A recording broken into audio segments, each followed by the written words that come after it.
My name is Henry Gracie. I'm a third-generation Jiu-Jitsu instructor, and today we're going to talk about self-defense the Gracie way.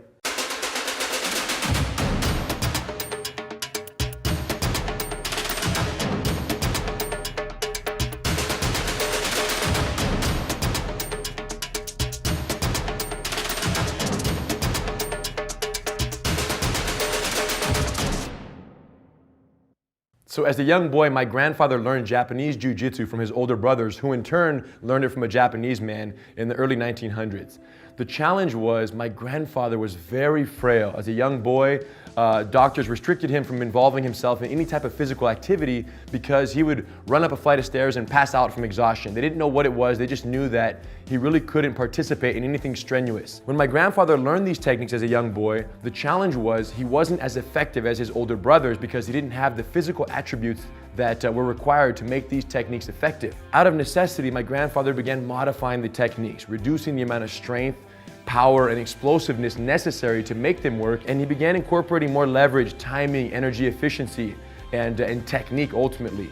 These modifications gave birth to what is now known as Gracie or Brazilian Jiu-Jitsu. Quickly, my grandfather became so proficient at his modified version of the art that he surpassed his brothers in effectiveness. And at that point, he began engaging in challenge fights, Gracie challenge matches in Brazil in the 1930s and 40s and 50s.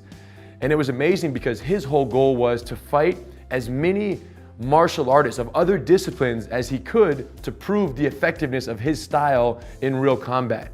His thought was, if he's a small, weak, unathletic guy and he's able to defeat giants up to twice his size, then regular people who saw him effectively utilize these techniques would want to learn self-defense because if he could do it, so could they. And his strategy worked. Soon he became, very popular in Brazil, and everyone from politicians to, presidents to businessmen and everyday men and women were learning Jiu-Jitsu from Grandmaster Hélio Gracie. So my father was born into this Jiu-Jitsu fighting family in the 1950s.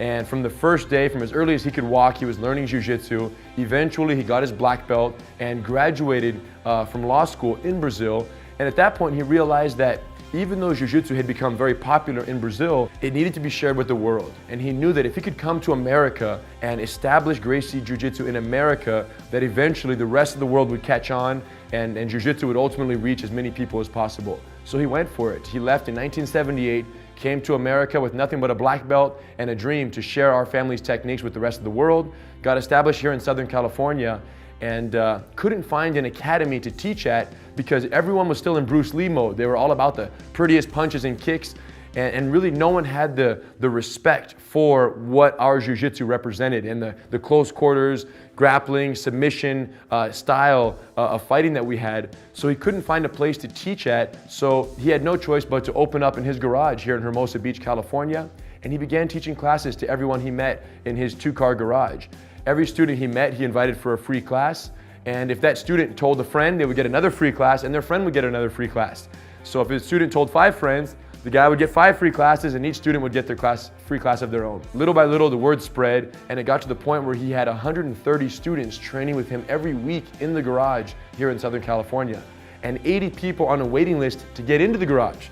So the garage days were very successful. The word was spread, and several times throughout those years, those 11 years in the garage, students of my father's who practice other disciplines as well, for example, a karate student, would go to his karate master and basically tell the master about the Gracies and, Horion and teaching in the garage. And the karate master would always kind of shun it off and say, hey, that stuff, doesn't work on us, And that was the beginning of the Gracie challenges that would take place here in America. So every time that happened, the student would notify my father. My father had the open invitation saying, hey, if you believe in your punching and your kicking and your striking based art, bring it to the garage and we'll try it out, and see what happens. So these people would show up on a regular basis and these challenge matches went down, and invariably these karate, taekwondo, kung fu, kickboxing, boxing masters would come to the academy. Having practiced the same kick for 30 years, they would get there and they would get choked out, and usually, less than a minute, maybe 2 minutes max. And to them, it was always a very, eye-opening, shocking experience because here's the kick that they've been practicing for 30 years and against someone who's, smaller, weaker, less athletic, but yet sound in the Gracie Jiu-Jitsu principles, they weren't able to land those kicks and be effective. So Jiu-Jitsu started building a name on a very local level here in California. And that's when my father realized that in order for the rest of the world to know what we already knew in the family, it would have to go on television. And that's what sparked the creation of the UFC, the Ultimate Fighting Championship. And that was November 1993. And my father was very clever.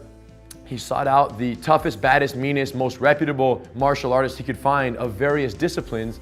And then he chose my uncle, his brother Royce, to represent Gracie Jiu-Jitsu. And he did so because he knew that Royce would be the smallest representative out of all the martial artists in the competition.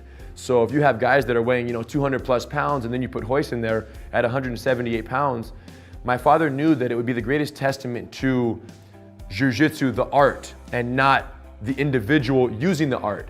And if people saw Royce defeat larger opponents with nothing but skill, timing, patience, energy efficiency, distance management, and our techniques, people would be given hope that they too could be effective against a larger opponent in the case that they didn't have the physical attributes to their advantage. So Royce went in there and proved once and for all that you don't have to be more athletic or stronger or bigger than your opponent to prevail in a real street fight. So that was it. And that first few UFCs are what put Gracie Jiu-Jitsu on the map. Soon after, the U.S. Army contacted our family and requested our assistance in developing a program that would prepare soldiers, Rangers, for combat in the least amount of time possible. And that's what sparked the development of the Gracie Combatives program, which is now taught to military and civilians all over the world in terms of self-defense in the least amount of time. And that's what I hope to give you guys a little sample of in our discussion today. Gracie Jiu-Jitsu is our family's self-defense system that has been used to defeat giants for the last 85 years. Today, we have specialized, amazing programs for men, women, and children. Gracie Bully Proof teach kids how to assert themselves verbally against the bullies, and if attacked, how to neutralize the situation without throwing a single punch or kick. Women empowered. 15 techniques to defend against sexual assault based on the most common threat scenarios facing women. And of course, for men and anyone who wants to learn simple, effective self-defense in the least amount of time possible, we have Gracie Combatives, our most effective self-defense program to date. For all of these programs, more information, and to learn how you can learn Gracie Jiu-Jitsu from home, go to gracieuniversity.com. Check it out, a bunch of free lessons. And if you're not 100% satisfied with the quality of the instruction and the amazingness of the techniques, come to Torrance and you can choke me out for free. Much respect. We'll see you in the next one.